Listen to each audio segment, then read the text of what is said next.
Oh my days, what a weekend and a half. Does anyone feel like they need another weekend just to get over this one? Fireworks on Friday, and then we did a little bit of pottering around on Saturday. Plans didn't quite work out with some friends, so big shout out to Charlotte and Olivia. And then an impromptu birthday party on Sunday, which was absolutely lush. I'm sharing this because there is just so much that happens offline that I don't talk about, and everyone's wilderness looks really different. So wherever you are right now, whatever you're doing, just keep going, keep showing up. This week, I'm chatting to Claire Morris from Conscious Entrepreneurs, a platform that started to develop through COVID and has grown into something really special. It's so much more than business support. It's community, connection, and heart. Claire talks about how it's helped her through some huge life moments, including menopause, her mum's Alzheimer's diagnosis, her dad's cancer, and several bereavements. And now she's taking it to the next level. I'm delighted to share Conscious Entrepreneurs have been shortlisted in the Good Small Business Awards this year, and we wish the whole team the very best of luck. In this episode, we talk about the power of sensitivity and how it can lead to real creative potential and deep connection when building business. We also chat about the real challenges that small businesses face and the organisations out there that can support solopreneurs who are doing it all. And here's a question to think about as you listen to this week's episode. What kind of legacy do you want your work to leave behind? All the links are in the show notes, and make sure you stay till the very end of this week's episode for some reflection prompts inspired by today's conversation. Plus, a little peek at what's coming next, including some new merchandise and a few exciting projects in the pipeline. Right, let's get to the episode.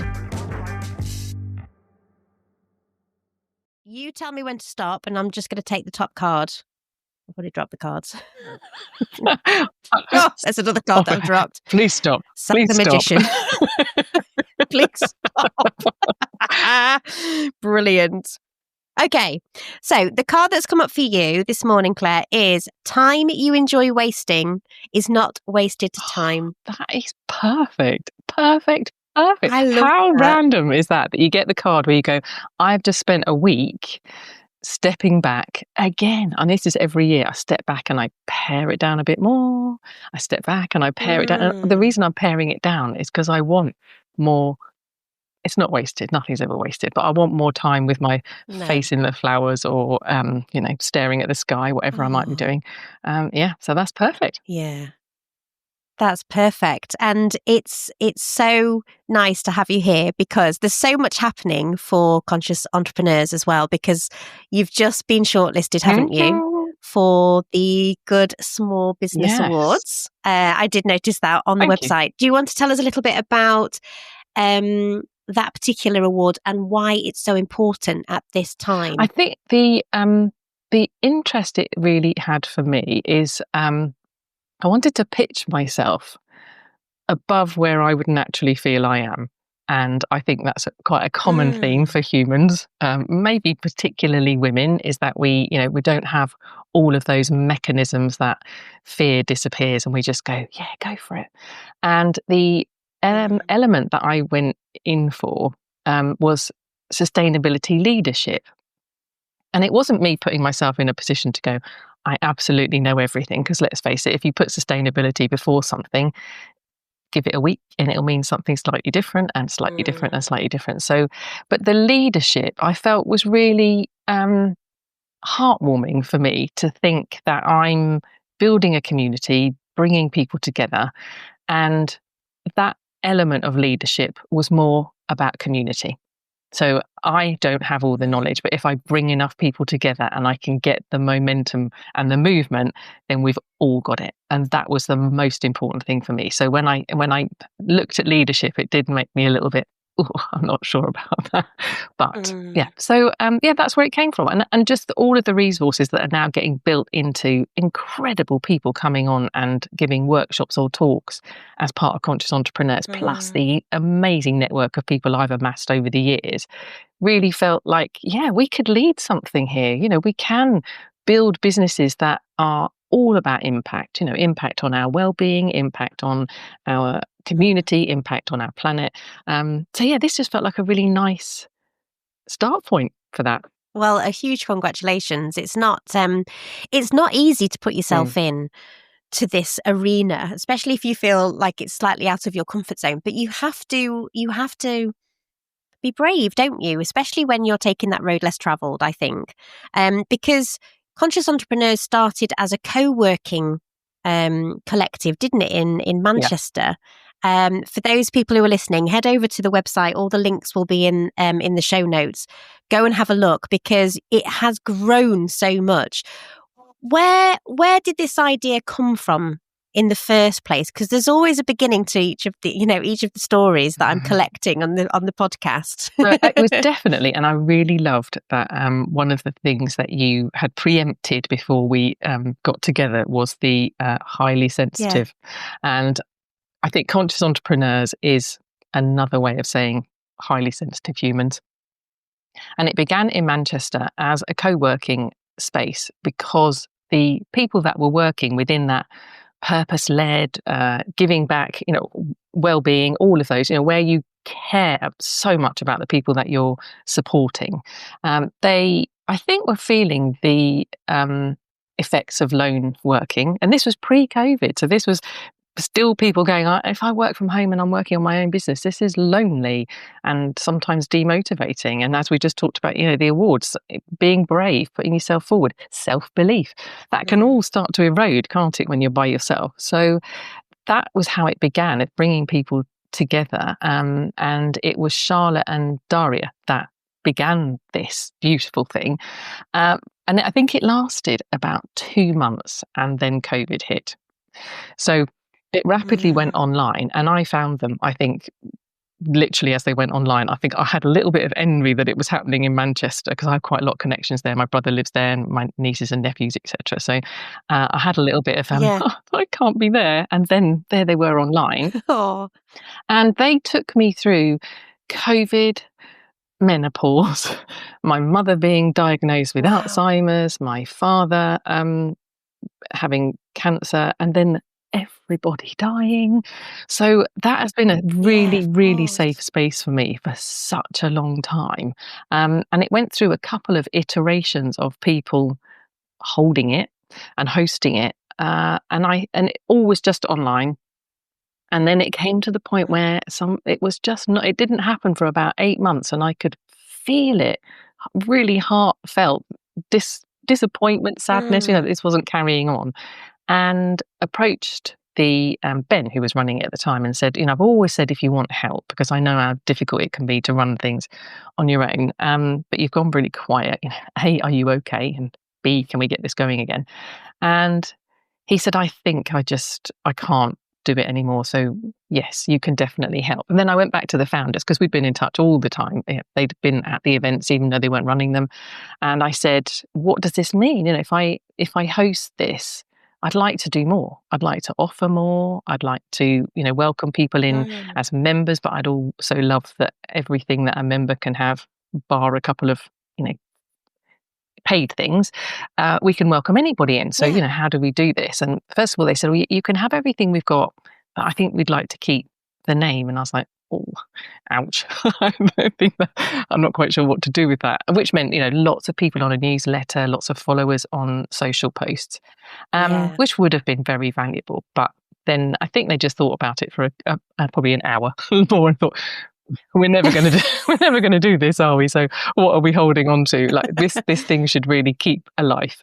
And that point was me going, okay, so, I've got my coaching business, but this felt like a legacy. This felt like something that I could put a lot of money into, which is always the way with a startup, isn't it? But to give it a foundation, to give it a platform, to give it a space, to create more things. And as it's evolved, we've got these lovely talking workshop events that happen every month, and now we co-work and we network, and it's all done with that sensitivity, that gentleness that makes it a place where I don't think I've had anybody come and go, oh, it's not for me.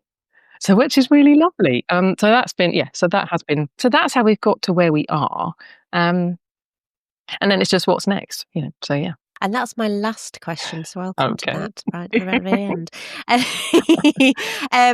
But that gentleness and that highly sensitive part of being human, I think people are craving that now, don't I you? do. And what was really interesting for me was the moment that I let that out, because it had been something that I'd held inside for a very, very long time, and it hadn't been well treated. It had been belittled when I was younger. You're too sensitive. You need Mhm. to just be a bit stronger, be a bit thicker skinned, stop crying. It's really quite Mhm. common. And now, they do say good Yeah. cry for a reason. So I'm actually really happy with my crying potential. So, um, yeah, so I think, the highly sensitive part of it really, as soon as I gave it voice and I started putting it out there as I am a really curious human and I love staring at things, and, my brain takes in Yeah. every colour, smell, sense, taste, all Yes. the time. Then if that's being sensitive, Yeah. yeah, it's quite overwhelming occasionally. But if you learn to, roll Mm. with it, then it's amazing, because the highs and the It lows, is. you don't get one without the other, as they say. Yeah, so I think Yeah. that's just given me even more strength and courage to connect with people. And when I do talk to people, I'm not at all afraid to use the word love or joy or any of the No. words that sum up things that we don't really find that comfortable, particularly in work, in business, or they're not things. Yes. And I think if you don't have joy in what you do, and you don't love what you do, and you don't love talking about what you do, all the things that make most people's armpits go a little bit, oh, then, then the sensitivity suddenly becomes a bit redundant, doesn't it? You're forcing it down, and, Yeah. that gut feeling, all those lovely things that, we've over the Mhm. years, I kind of avoided or pushed to one side or not listened to, all the bodily things, head, body, heart, all those wonderful Yeah, of signals that we course. get, that we go, oh, it means nothing, that. Mm. Oh, actually, yes, it did. 6 months later, when I'm either in a Yeah. lot of pain or I'm working with the wrong person, or, feeling very Mm. sad, but I don't know why. Yeah, so I think Yeah. sensitivity is a highly underrated superpower. I absolutely agree with you. And, I think you and I could probably have a cry off. Tell me, seriously, even when I was thinking about coming on, and I was thinking about all the things of the sensitivity and how it had been treated when I was little, and I still have a lot Mm, to come to terms with about that. But it still gets me really close, and I think, oh gosh, what will Lucy ask me? Because I might yeah. have to have a moment. The thing is, my little boy is very sensitive as well. Um, and we are very conscious about how we hold space for him. And it's not because um, we don't appreciate that he will have to pull his socks up and walk through the mud every now and again and be strong and all of those things, but there is strength in feeling emotion, and it's what brings the whole living experience to the forefront, I Mm. think. So it is really special. And you've already talked about being sensitive as a child, but I wondered, obviously you've gone through the coaching process, and was that always something that you wanted to do with helping others, or had you done other things before you came to coaching? Yeah, What was yeah. that journey I like? yeah, the weird thing for me that always really sticks out in my mind, maybe not weird, maybe just different, is that even from a really young age, people used to tell me things, like really, really big things, deep things. And I suppose I was never quite Yeah. sure what to do with them. And it took, and I'm talking, being on a coach, going off onto some random school trip, and my friend sitting next to me telling me something and thinking, oh my gosh, that's massive. And that's very sad, or I feel angry for you, or, but Mm, not having a clue, what to do with it. And then only much later realizing that that's, that's listening, isn't it? And that's coaching in a nutshell. You are listening to mm, somebody and you're giving them the space to say honestly what they want to say. And you're not necessarily needed for the answer, because again, around coaching, the answer is very much usually within you. It just needs the time and the oxygen and the space to be talked out, talked through, listened, and abandoned occasionally, which is quite lovely. So that has always been running through the work that I've done. So my previous lives have involved working in recruitment, which was an absolute joy for me. And we were on the tipping point of the green economy kicking off. So that was really great. So I had really huge pleasure in working with people that were suddenly being able to find an income from a stream that was, before we've had 50 plus years of knowing that we're on a tipping point and on a knife edge, but all of a sudden it became an industry, which was beautiful. So that for a long time was really, really satisfying for me. And prior to that, I'd worked in business development. So I had looked at organizations, how they positioned themselves and how they spoke with their customer. And then went back through really the sort of psychology of, how do we put our purpose across in a way that allows people to choose us over somebody else. Because again, my sort of advertising youth was very much around, a lot of it was around fear. You needed insurance because if this happened, you'd leave all your loved ones up with the Swanee and, really quite awful. And it was very dominated by big business. Advertising was very, in your face, quite aggressive. So it was really lovely just to start to embrace those softer things, that honesty. And, you can imagine how advertising still really, really grates on me at the moment. Still. But yeah, so that was the way that I moved through into pure coaching, was taking all of those business element backgrounds and the human element backgrounds and going, I can't separate these. If you're well, then your business has a really good fighting chance of being well. And if your business is well, looking at that from the modeling side or the, how you communicate it, your message, vision, etc., then you can be well. And again, going back to that sensitivity and the honesty around who you are, that does encourage connection, doesn't it? It allows people to choose, this is the path I want to go. These are the people I want to be with, buy from, sell to, however you need. And because we're in that environment where money has to exchange hands to a certain extent, there's a lot of work I do where we skill swap, which is fantastic. But that's got me to the point of being able to go, I can bring all of these things together. And coaching doesn't, particularly business coaching, it doesn't need to be all around the tick boxes of, have you modeled your business? Do you know who your customer is? Where are they hanging? And they're all relevant. And again, I took the business model and I just really softened it all out. And I never, ever said to anybody, shall we go through your business model today? Because if I had done, most people just go, I have no idea what you or I am talking about. And now I'm clamming right up because I feel stupid, or I don't know how to answer that question, or I don't know that thing. And I don't want to admit that I don't know that thing. So it just became a really nice blend of human to human. They say B to B, don't they? B to C. And it's like, it's just human to human.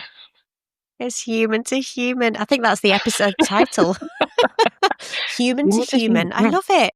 It's really difficult when you are building a business, building a platform in isolation, because everything is strategy. You've got to have a strategy. And I'm sitting here thinking, but I don't know what my strategy is because I've not come from that business world. I'm an educator. I work in schools. So a strategy, yes, I can kind of link it to maybe a school improvement plan, for example, the short-term, mid-term, long-term vision of whatever it is. But when it comes to your business, something that feels very personal, it's very difficult to then try and pin that down, I think. And that's one of the challenges that a lot of people probably listening to this episode now will be thinking as well. That is a massive challenge.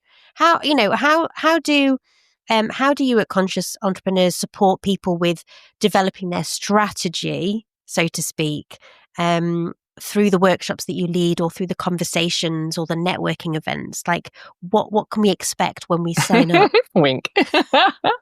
I think the key for conscious entrepreneurs, and the biggest development element of it, was me taking the workshops, learnings, experience, client relationships, and putting them into conscious entrepreneurs at a high value but a much lower cost.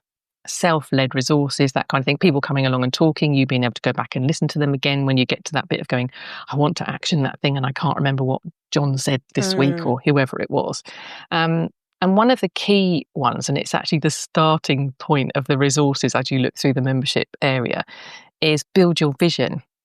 And it's a workshop on my coaching platform that I've done for quite some time.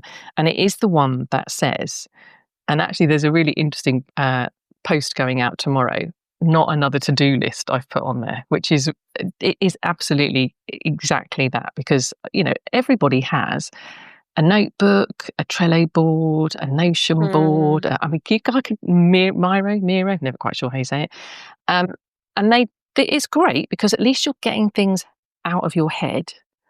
But when it comes to strategies, and again, not another one of my favorite words, but planning, or even nicer, the next step, that's way more manageable, isn't it? If I said to you, what's the next step that we can take that gets us to where you said, I want my podcast to have 1 trillion listeners, or I want my school to have had all its funding by the end of, Q1, or whatever it might be.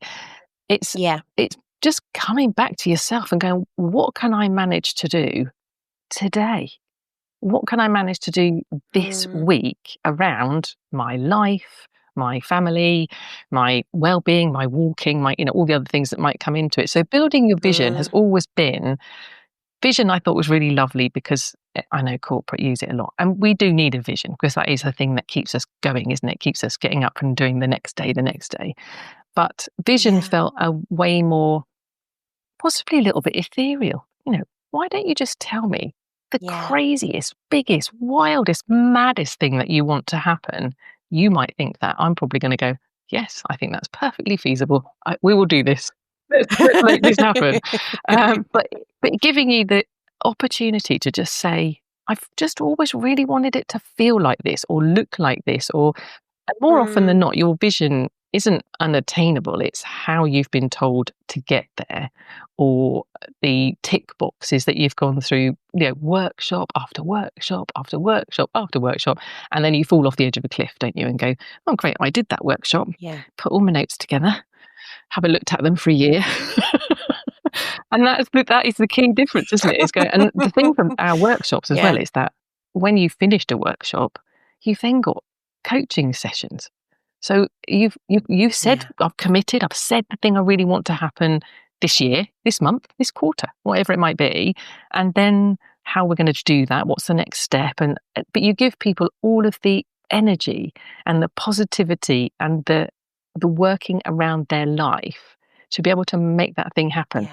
And I think that's really important. And if it doesn't happen, then you've only given them a smaller step that they could push to Thursday instead of Monday. Or I might have to do it on a Saturday because I'm doing this around another paid role that I have. And I'm squeezing this all into 8 hours a week. So I think that's probably the most important thing, is just not looking at your strategy.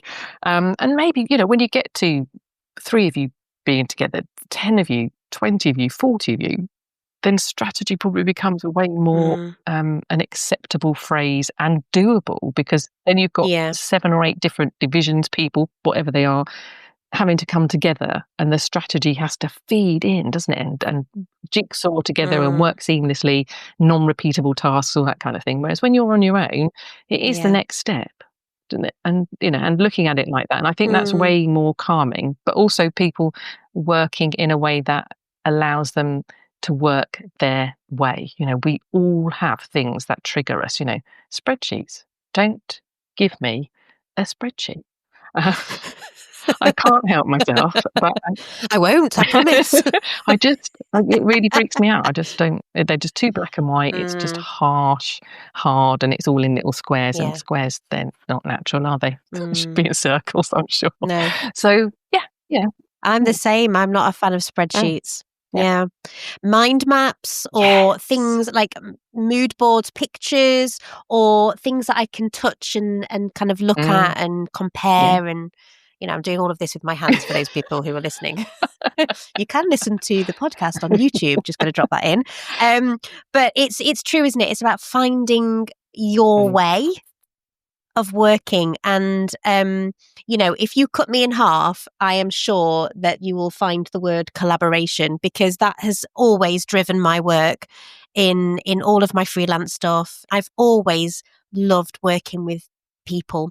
And it's something that you said right at the start, Claire. It's like, I might not have all of the answers or all of the skills, but I know somebody who can help me with that particular element of the work that I'm doing at that time or whatever. And I think, what's so brilliant about the conscious entrepreneurs is that you are bringing all of those people together, because I think people can offer workshops as well, can't they? Because I think you've just had one recently, maybe a few days ago. We did. We had a voice coach came on, John, who is hilarious. He's an ex-comedian. Wow. And I have sat through too many talks that have been, well, he said his word, boring.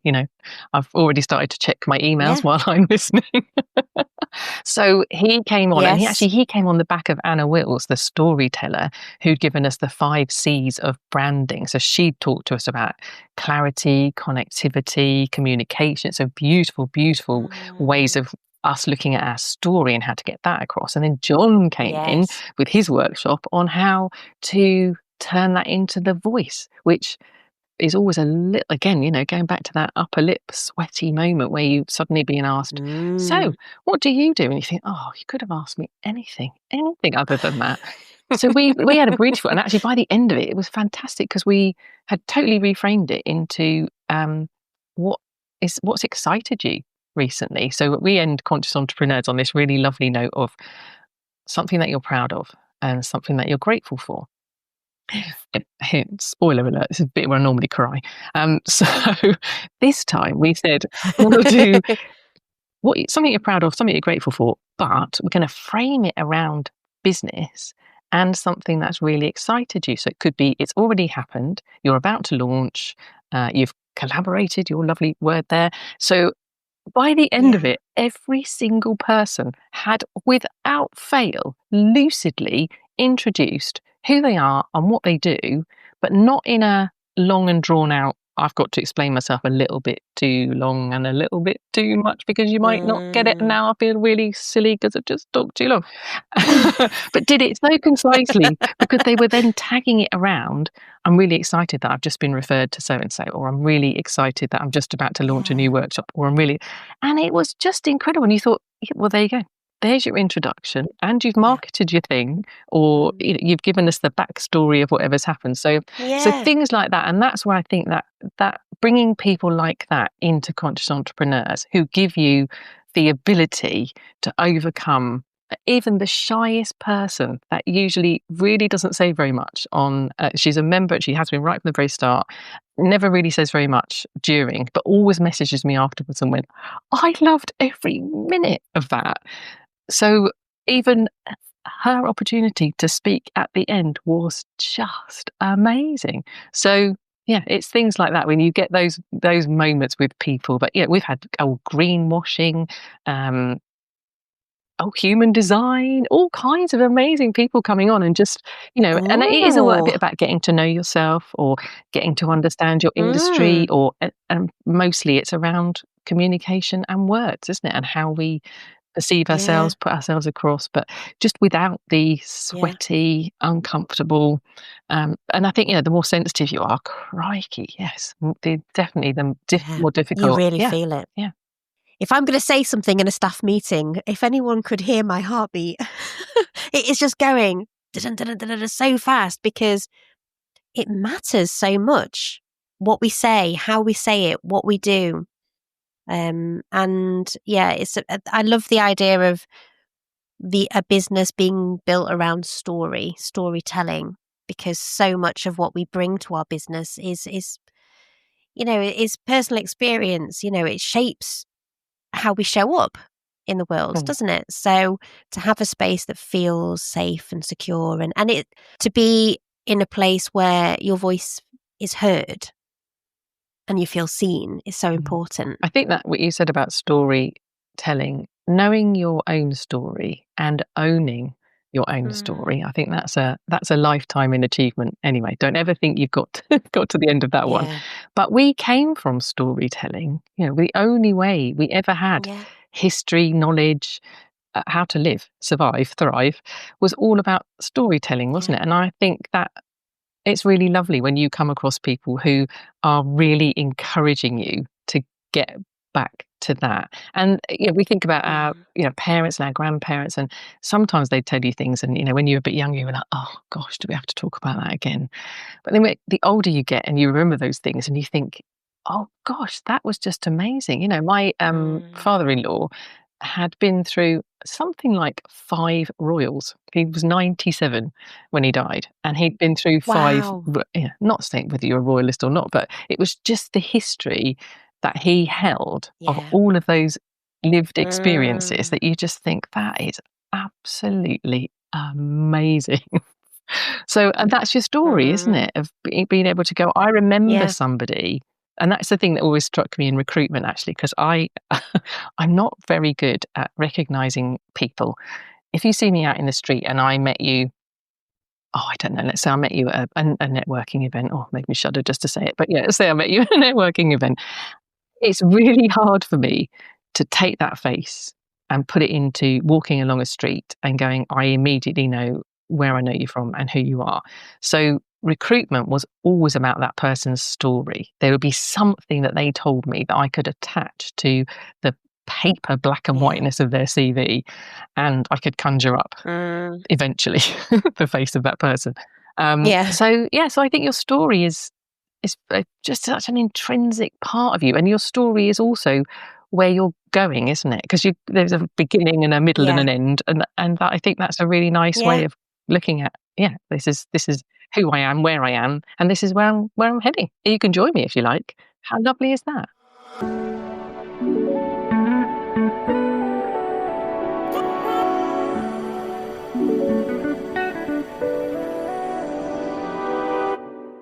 We're renovating at the moment, and I am a stickler for keeping things. I've got a memory box, I've got a photograph box, and I've been going through those things just the last couple of days when I've got a spare 5 minutes.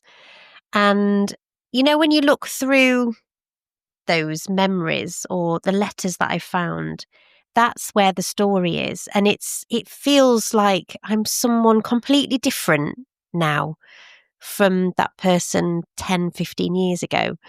And I suppose I'm just kind of bringing it back to the thing that you said before about letting things go when it comes to business as well, because you might have had that vision, but you've changed along the way, and your values perhaps have been reshaped or reprioritized, and it's okay to let things go. You don't have to hold on to this business model or this vision that you had for yourself, to kind of start to piece all of this together, all of these stories together, and find that new vision. Do you find that people struggle with that as well? I think the thought of changing feels like sometimes they failed at the thing they set out to do, and that Mm, absolutely is not the case. The fear of change also is people thinking they need to stay in their lane, despite maybe all of the yeah. conversations they've had with past clients, potential people, coaches, whoever, screaming at them that this is definitely the path either least trodden, which is a beautiful space for them, or Mm, where they absolutely light up in conversation against what they were talking about, 5 minutes earlier. So, yeah, I think change. We called it pivoting, didn't we? Do you remember when it all was suddenly pivoting or Yeah, absolutely massive? pivoting. And I thought, well, actually, I don't mind that so much. I don't, again, pivot, maybe not my favorite word, but the embracing change. When people don't think they like it, and I've worked with some businesses that have just, almost refused to change, and usually it's out of fear that something happened previously and they don't want to rock the boat because that might happen again. But if you looked at the 10 years ago that thing happened and where they are now and the changes they've gone through almost unwittingly because they've had to, because everything else, maybe their suppliers have changed or their clients have changed or customers have changed, whatever. So it's a weird one, isn't it, when we when we say we don't want to change or we don't like to change. But you're quite right. Every 5 years, every 10 years, I think that's a really lovely analogy. Looking back at your old photographs or keepsakes and things, and actually going, "Oh, I haven't thought about that for such a long time. That hasn't shaped me for such a long time." So yeah, it is fascinating, people's idea of change and of failure. Mm. You were talking about the notes, all the workshops that you've been to, and you've taken countless notes. And again, I've found loads of notes from things that I've attended over the years, and I haven't looked at them since. I'm talking like 5 or 10 years ago, but I I don't want to get rid of them for some reason. I feel like I need to read through them and see what I can glean from my notes to tell me something about maybe where I need to be going tomorrow, next week, next month, next year. I'm going to come back to this card. Time you enjoy wasting is not wasted time. I can think of so many lovely workshops that I've been on or people that I've met and the conversations I've had, and something would have stuck with me and I would have written it down because that's the sort of person I am. So going back into those kind of memories or those notebooks and just seeing what I could kind of pull out and use now is quite exciting. So do you have a memory box, Claire? I do. I have got a box of photographs that I is knew it. so big. It's unbelievable. I am actually pre-digital era. So yeah, I have got more photographs. And then I, around the house, I regularly have things that come from things that my brothers have given me. They're much younger than I am. So when they used to buy me gifts, they were really sweet. And I have those things like dotted. I'm actually quite happy to have them out. If I had them in a box, I don't want to sit. There'd be a room you'd never get into. So I think it's good that they're out and about. But yeah, it's lovely, isn't it? And and I like moving things around as well because you see them again. So I think the fact that there are things out there that they mean so much. When I glance at them, I don't like getting used to them, so they have to be moved so that I can go, oh yes, there you are, lovely. Yes, I can see you again today. Oh, always being surprised. Yeah. Oh gosh, that is beautiful. And conscious entrepreneurs meet online predominantly, don't they? Do you have in-person events as well? Well, this is the driver. One of the reasons that I went to Blue Earth Summit last week was to talk to people that are maybe they're investors or maybe they're just people on the same wavelength as me. I felt very much I was in my right space and was talking to them about the sort of capacity to bring something to life, because I think probably about 2 years ago, for about 3 years, I was taking people out walking once a month, and there was no cost to it. It was just I moved to a new village. I didn't know people. I wanted to get to know them, but I also thought it would be a way of doing the networking without the networking. We ended up with the networking. Yeah, absolutely. It was actually quite nice. It was called Real Talk Field Walk, because I took them around the fields, because I didn't know very much about the place when I first moved here. So I was taking them around the fields and then almost going, no, I'm not lost. No, we're fine. We've got an hour and a half. Definitely, yeah, we'll definitely get back before you need to go to the loo. Or maybe not, who knows. But that was very physical. And then I also took a space in our community centre. And I did charge for people to come to the co-working, but as long as it covered the cost of the space, then I would give all the money back to the community centre.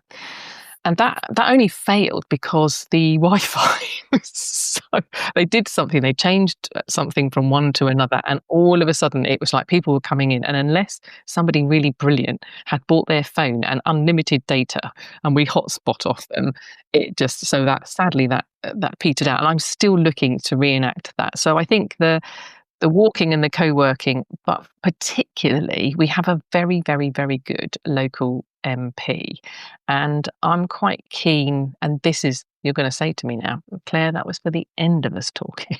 But the what's next is this is putting things into community where if you haven't got the capacity or the desire to sit on your computer, or even the confidence and the comfort to network, or to come in together as a community in that space, then the big thing for me, and I think this is the legacy bit for me, is I would really love to have at least something set up near my sort of South Cambridgeshire Yeah. part of the world. And then maybe it's a template that we can go, but we can do that again in that space and that Yes. county and that county or that space. And actually just be a bit more aware of people generally, rather than it being a space for people that are, either in a certain type of business or want to earn a certain kind of money, or, Yeah. I think there are so many pockets of humans that are just on the outside that have got these fantastic ideas or even doing really amazing things, but just aren't getting the support and the exposure. And, we've got more great things, haven't we now? Yeah. We've got things like BIPC Yeah. that are free and in libraries. And so it is becoming more and more predominant. But again, they've got a certain focus. And I still think that community togetherness and the elements of Yeah. collaboration that come up. Every single event we've had, so there's one a month with the talking, after every single one of them, somebody comes back to me and says, "Oh, I'm working with so and so now," or "I've got a conversation with XYZ now." Yes. And it doesn't necessarily have to be the person that did the talk. It could be somebody within the Yeah. attending people, whether they're members or not. And I think that's the sort of thing that we need to go away with, isn't it? There's just so much happening out in the world that we're trying to face on our own, and we don't appreciate the strength we have as a village or as a community or a county, which that would be the next step for me, would be saying, I would really love to do this in person, and we can still have a workshop. You could be co-working over there, you could be networking over there. We can find a space that can accommodate all these things, but just making it more human to human Yeah. yet again. Human to human. Do people have to join the membership first before offering the workshop? Is that how it works? No, no, no, no. I think that's really a good distinction to have. Anybody is welcome to say, I would love the opportunity too. There isn't a strict vetting procedure. I think for me, it's more about what I'm Yeah. hearing in the chat, whether that's face to face with people that I'm meeting out and about, or whether that's online with conscious entrepreneurs. And where do I think that this would make a really good impact for everybody to take away? The difference being that if you attend the workshop, then great, you're there and it's live and direct Yeah. and you've got all the interactive experience. If you're not a member, then you don't get that playback opportunity. So that's probably the biggest difference, is that if you want to dip back into it again and again, then that's the space. But then we do a great blog about it as well. So it's, it never really You disappears have. completely for non-members. But no, and a lot of the people that have talked have been people that have come in and out of conscious entrepreneurs over the years. So they've sort of come back to me and said, "Oh, I'd really love to come to some events, and then can we think about doing a talk?" But no, I think it's more about where the value lies. I think they just need to be moments in time where people can really absorb something and see how they can use it personally, and then take it away. And if they really struggle with it at the end of the sessions, there's always that opportunity to say, but you can always come along to a co-working and we can talk about this again. We can do it in a networking event, and that kind of shapes the conversations for the other events, really. Yeah. So that's quite lovely. And you've got a range of resources as well. Have you created them and then obviously have contributors as well? Yeah, so At the moment, the resources all have fed through from focus and growth coaching. So when I talked about build your vision, and then there have been ways to introduce yourself, looking at your values, um, productivity. How am I productive? But I'm told I need to be way more productive, or I'm told productivity looks like this. And so I've just bought all of those elements that I would work naturally around a client to say, are you in a good space, and can you do all of the things that, some of them need to be done, but in your way, like introducing yourself. And then I've put those into the resource bank. So I think we've probably got, it's over 12 in there now. So one goes out a month. So there's probably over 12 in there now. So they're great fun. And they are literally born of conversations I've had and workshops that I've done. But then they have these really lovely spaces for reflection. So I get, because they're self-led, I'm really keen that people think about the questions, think about the way they want to use them, but then they spend some time either writing about it and what's stopping me, what do I not like about this, or what has held me back in the past, or and again, that is that coaching element, isn't it, of being able to do some self-talk that says, yes, well, when my teacher said to me when I was 14, you'll never amount to much if you can't do maths, or whatever the thing might be. So their fear of forecasting, which is another one of our lovely moments. So the fear of forecasting came from me working with people around how they look at their business, and part of that visioning, where do you want to go and where financially, but also we are very, very lucky. We have a partner which is Eco Accountancy Services, Simon Hayes, who is a gorgeous, gorgeous man, a lovely ethical accountant.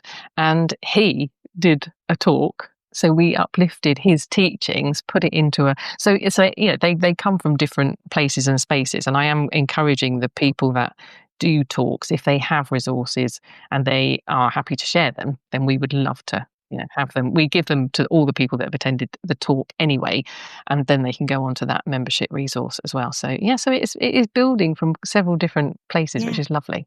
And you've mentioned it a couple of times, this legacy that you want to leave. Where does that come from? I think it's coming from knowing that there's so much work I have left in me. It's a bit of a weird one, isn't it? As you get a bit older and you think about not working, I can't ever imagine stepping away completely. And I'm really lucky that in the coaching space, I have so many people who have never really stopped coaching. They'll get called upon and they'll go, "Oh, I'm just working with one person this year." But it's still a commitment and it's still fun and they still love it, and it's energizing and keeps their hand in. But I do think that Conscious Entrepreneurs felt like something that, because we've partnered up with people like the Better Business Act and Association of Sustainability Practitioners and the Organisation of Responsible Businesses, because there are all of these things out there and they're all doing these different elements, I just feel that conscious entrepreneurs could be that conduit, that hub that says, if you need a thing, there'll be somebody, as we're building, there'll be somebody in that directory, or there'll be somebody that's done a talk, or I know that I could message Claire and ask her XYZ and find that thing. So I think it's about, when I'm not in it all the time, what happens. And I suppose the thought of, I think focus and growth coaching, I don't think that's ever going to close, because I'm hoping there's always somebody that I can work with, because I'd like to continue helping. And then with conscious entrepreneurs, I just suppose it's more community led. And I think that's the bit where I just think that should have life after Claire. But I don't know quite what that looks like yet. But yes, and if anybody wants to partner, step in, whatever, give me a shout. Yeah. That's it. It's just, being open to those opportunities and realizing that and it sounds really morbid now. It's going to take a turn, but that we're not here forever, and we do want to feel. I do. You do.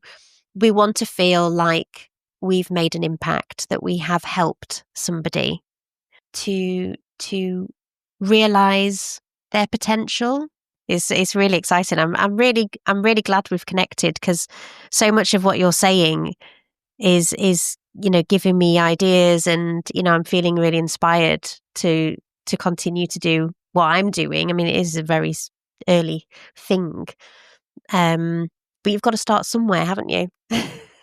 Yeah, and I think the fact that you said I'm feeling really inspired, I think that can be, you can't wake up every single day and feel inspired. It's just not that. It doesn't. We're not wired like that, are we? Well, we're normally defaultly wired to fear and run or fight. So that's a very different state to be in, isn't it? Inspiration and creativity. I think that's the thing that you mentioned in the sort of set up for today about, where does that creativity come from? And yeah, I think that what inspires you, what keeps you going, is fundamental, and finding what that is. And for me, mostly it's other people, or being outside, which I've either got my face near a bee or I'm with other people. I can't Put your hands together, people and bees. Sounds great fun. If you've never watched Bee the movie, just get on in there, because it's just amazing. Yeah. But I think, inspiration is, I think that's very close to creativity, isn't it? All of those beautiful words that empower you to not be good at something, but just want to do it and love to do it. And those little moments are the bits that build into the, I don't have to be perfect. I don't have to be clever. I don't have to be smart. I don't have to be the first. I just need to be doing the thing that I want to be doing, and doing it to the best of my ability. And that's the loveliness of life, isn't it? I'm just doing this to the best of my ability, which takes away all of the, my brother's more successful, my sister earns more money, my dad was a CEO of something like this. Like, it doesn't matter. That's lovely, but it's not you. So be you.